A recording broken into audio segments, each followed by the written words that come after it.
Hello, everyone. I realize that Zelensky's statement that his warnings to Europe feel like Groundhog's Day may have raised some eyebrows. He's not entirely wrong. And before people lose their shit about this, I encourage them to pay attention to everything he said, not just this one thing. First of all, it shouldn't need to be explained that when somebody starts military action this close to your borders, you should be very decisive and coordinated in your response.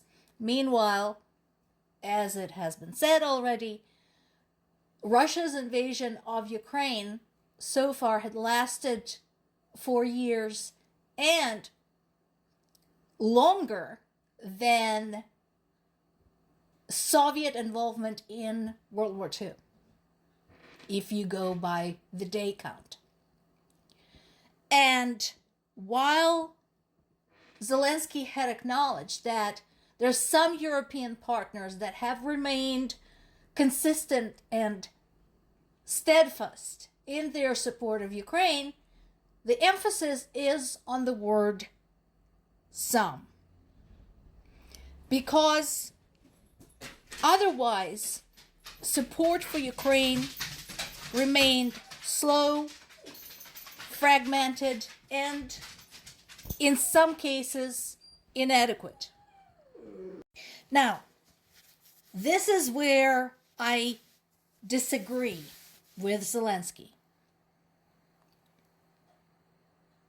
I get that he is frustrated, I get that he's angry, and I agree that he should not ignore the discord that exists within the European Union and between Europe and the UK. But he went so far as to praise Trump for what he did in Venezuela and what he's doing in Iran. And we already talked about this, why those things are problematic because of how they're being done. With Venezuela, we had military action without congressional approval. We had interference in another country's government. And the reason that's dubious is because, again, if he is so against dictators, why didn't he go against Putin, right? So we had false pretenses. It was never about the drugs. It was about the oil, all of that. So there's a lot of questions about how Venezuela was handled, even though nobody's arguing that Maduro was a bad man and should not have been in charge of the country. And then with Iran, we have tremendous hypocrisy because on one hand, Trump administration is saying, people of Iran, you should fight for your freedom, you should get rid of your authoritarian government, you should protest, while at the same time going after the opposition and arresting protesters here in the United States. So both are problematic.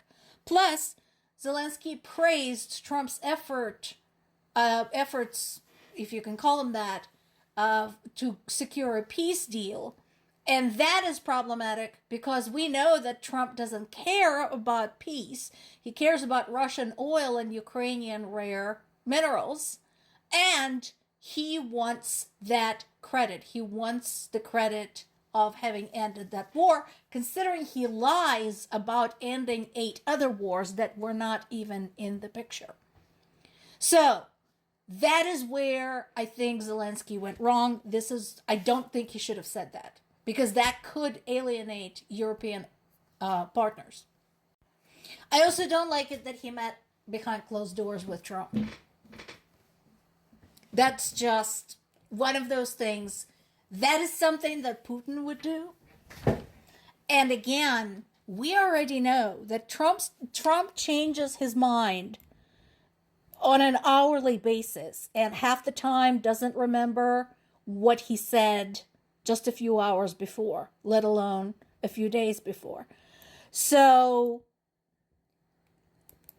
I don't see anything good coming out of this particular meeting.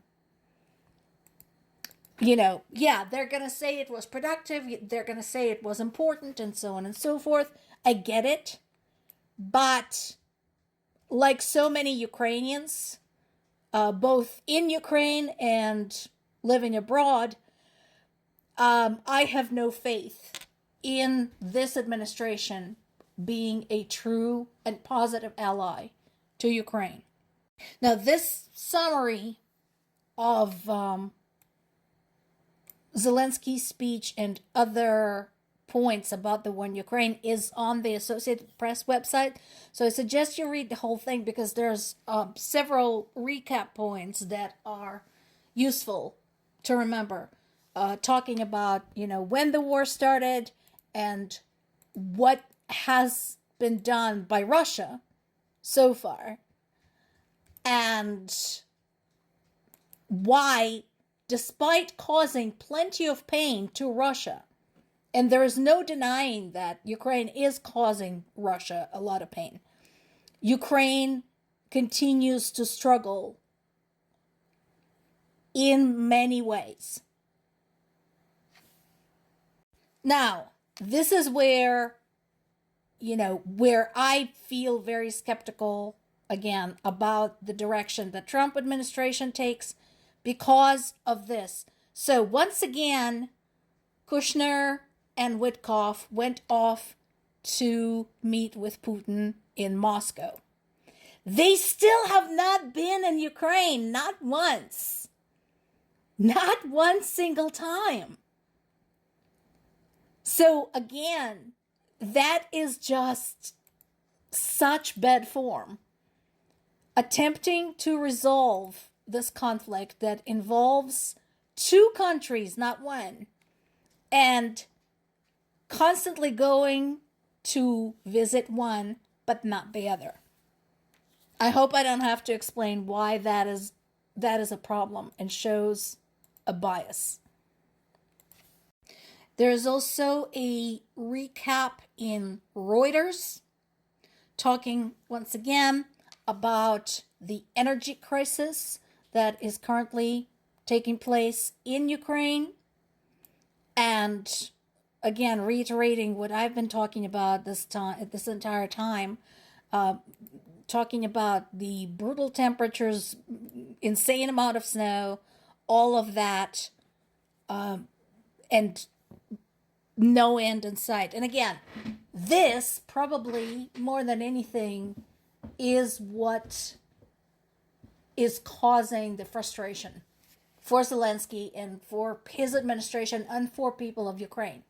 He wants something to change, and I can understand why he wants a big, loud, coordinated response. He wants basically to see the same unity for this as we saw in Europe, between Europe and the Soviet Union and the United States during World War II, responding to a common threat. And that hasn't happened, even though the threat is comparable. So the severe power outages in Ukraine's capital, Kyiv, continue. Now, again, this is where we have a problem with the response that is isolated. So because some of the European partners responded beautifully, they rushed in, they raised money. Poland had a grassroots campaign raising money specifically to get generators, to get power equipment, to get repairs done. And that was amazing. But that is more of an isolated instance rather than a coordinated response. So the war continues. More to come.